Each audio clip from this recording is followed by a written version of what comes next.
దేవుని ప్రణాళిక మనము గ్రహించగలిగితే ఆ ప్రణాళికను మనం ఏం చేయగలుగుతామంటే జరిగించడానికి అనుకూలంగా ఉండగలుగుతాం. అపవాది ప్లాన్స్ కూడా మనం ఎరిగి ఉండగలగాలి. ఇప్పుడు ఉద్యోగంలో డిస్టర్బెన్స్ వస్తుందంటే మా బాస్ ఇలాంటి వాడు, లేకపోతే అలా ఏమీ కాదు. ఉద్యోగంలో దేవుడు నిన్ను హెచ్చించబోతున్నాడు, తలగా చేయబోతున్నాడు. కాబట్టి నీలో వ్యతిరేకత పుట్టించి ఏదో డిస్టర్బెన్స్ చేసి అవసరమైతే నువ్వే మీ బాస్ని తిట్టేసి బయటకు వచ్చేస్తావు.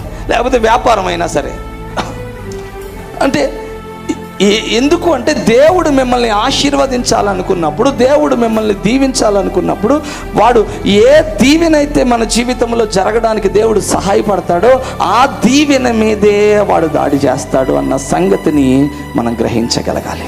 ఇబ్బందులకు గురి చేస్తూ ఉంటాడు. లేకపోతే నెమ్మదిగా ప్రశాంతంగా ఉన్నాము అంటే ఎవరో వచ్చి అవమానాలు, నిందలు, లేకపోతే ఏదో మాటలు, ఏదో పరిస్థితులు మన మీదకి తీసుకొస్తూ ఉంటాడు. నెమ్మది లేకుండా పరిస్థితి, భార్య మధ్యలో, కుటుంబాల మధ్యలో, బిడ్డల మధ్యలో నెమ్మది లేకుండా చేస్తాడు. ఇదంతా ఏంటి అంటే మానసికమైన బాధను గురి చేసి మనకి నెమ్మది లేకుండా చేసి దేవునికి వేరే చేసే పరిస్థితులు అన్నమాట.